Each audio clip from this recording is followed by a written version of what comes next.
Chapter 40. Tremor collapsed on Candace's back. He felt the rapid rise and fall of her body as she panted beneath him. "How are you feeling?" he asked, and closed his eyes to follow the feeling of her breathing. "That was amazing," the dragon wheezed. "Really?" Tremor sighed. "Uh-huh," Candace nodded with a smile. "It was really unexpected, but I'm glad I could experience something that enjoyable with you. I meant what I said before," Tremor says. He rolled to his side, pulling her up against his chest. "I'd do anything to make you happy. No more being a jerk towards you." Candace purred softly as she thought about his words. "I don't mind you being a pain in the ass every once in a while. Just don't be a jerk. Promise." Tremor nuzzled the back of her neck. Candace leaned back and their lips met again. The two young druggies cuddled close to each other, leaning on each other for support. They let their heads down, side by side, and Candace turned to give the Earth Guardian a kiss on his cheek. "I love you," Tremor grunted in satisfaction. "I love you too, beautiful." Tremor waited until Dragon's eyelids lowered, and she was cooing contentedly in her sleep. He nestled down and closed his eyes to dream. His body ached and burned, but it had all been worth it for his new love. They hadn't been asleep for very long when an ear-piercing roar cut through the air. Their heads shot straight up and their eyes grew wide. Candace looked at Tremor with a worried expression on her face. "What was that?" "Well done, Cinder," exclaimed Knight approvingly. The black dragon sat down, slightly winded in her cell. She had spent countless hours training in the darkness of the dungeon. She had revealed to Exile that she could use the darkness to sleep out of her cell and move around freely, making it easier for her to demonstrate actively practice the techniques he was teaching her. "Why don't we take a break? I'm not as young as I used to be, and I feel my body has reached its limits." "Okay," Cinder nodded reluctantly. She fractured the shadow back into her cell. She lay down and rested her head on her paws. "You progressed quickly," Exile smiled. "More so than I thought you would." "Thanks," Cinder smiled back.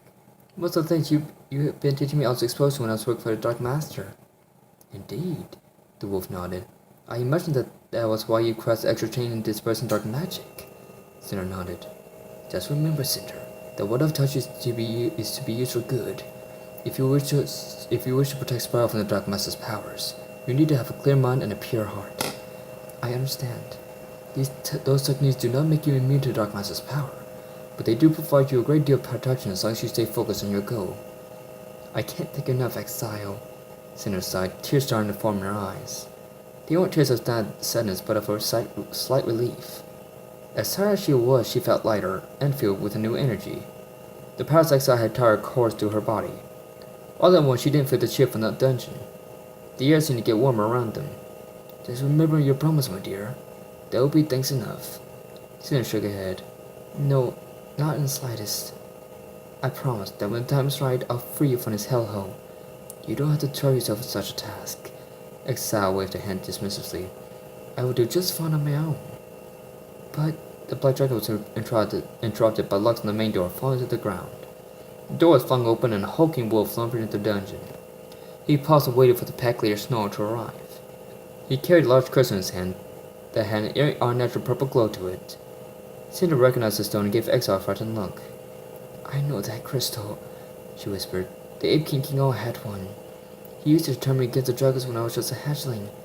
"Stay strong, Cinder," the wolf whispered calmly. "Just remember what I taught you." Cinder nodded and took a deep breath, calming her nerves. Snore appeared in the doorway. He and the other wolf walked over to Cinder's cell. The black dragoness hissed and spread her wings wide. The wolves paid her no attention. "Do it," Snore growled, and gradually jerked his head at the dragoness. The other wolf stepped forward with the dark crystal in hand. Violet lightning bolts began to crack around the crystal, and Cinder stepped back. The bolts leaped out at her, and the dragoness screamed. The dark magic was trying to swallow her mind and take it under control. The dragoness shook herself. Despite desperate to rid her body of the darkness, the threatened to consume her yet again. "Fight it!" Exile growled to himself. Cinder's screams hurt his ears, and watching her suffer was even tougher to bear. "Stay focused," he whispered, going to trance-like state. "Remember what I taught you. "No!" Cinder cried in her mind as the darkness closed in. "I won't turn evil. I'll never turn against Spyro ever again." Her scream turned to a furious roar. Her eyes began to glow purple, not from the Dark Master's power but convexity. The violet aura burst from her aura the violet aura burst from her body, and the light blinded the wolves. The wolves turned away and shielded their eyes. Cinder's roar grew deeper as she began to grow. The walls of her cell were closing in on her. Her increasing size couldn't be contained anymore. The aura faded away and Cinder fell silent. The wolves turned back to her side to see only darkness. Suddenly a pair of red eyes shone through the darkness, and a terrifying growl shook the cavern. The wolf holding the crystal stepped back as the growl grew louder. There was deafening roar and Cinder smashed through the bars of her cell. The massive dragoness barreled through the wolf, crushing him and the crystal beneath her talons. She turned an evil glare and snarled and bared her long teeth. The alpha took a nervous step back. Cinder stalked towards him, black flames licking the edge of her jaws. Stay smart. Exo meditated. Don't do anything rash just yet. You will need intelligence to properly assess his situation. Cinder grabbed a snarl, considering the old canine's words in her mind. After a long tense moment, she lowered her head submissively. Snarl finally relaxed and took a step towards the dragoness. When Cinder didn't move, he reached out to place a hand on her head. The black dragoness hissed and the wolf withdrew his hand quickly. What would my master have me do? Cinder growled. Snarl smiled devilishly. That's better. You are not my master! Cinder bellowed, and the catacomb shook violently, causing dust and stones to fall from the ceiling. My loyalty is for the Dark Master and him alone. Snarl felt his blood run cold as the adult version of his captor towered over his head. Not even Dark Master had struck such a terrifying note in stone.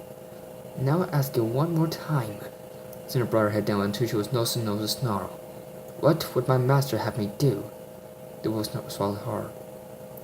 The purple dragon, he stammered. The purple dragon is required to continue with the Dark Master's plan. We must hunt him down and bring him to the burning mountain. Very well. Cinder hissed and shoved past the wolf, almost having to crawl on her belly to the main door. With a piercing cry, the dragon blew the doors off, smashing several of the sentries in the process. She emerged from a slightly larger chamber and was fixing to head up the stairs when she heard the elf's voice. Where do you think you are going? Cinder turned her head and fixed her amazing eyes on the wolf. My masters demand the purple dragon. I'm going to go get him. The masters request that I join you. I don't need the help of a wolf like you. Cinder huffed and turned away. He has ordered it. Snarl growled. Cinder turned her head again. The wolf seemed determined to not let her out of his sight. She didn't want to leave with the wolf along with her, but she needed to keep up appearances. I won't disobey my master's orders, the black dragon hissed irritatedly. But if you get in my way or impede my progress in any way, I will not be held responsible for what happens to you. Understood? Snarl didn't answer. He paced slowly up and followed the dragoness up the stairs.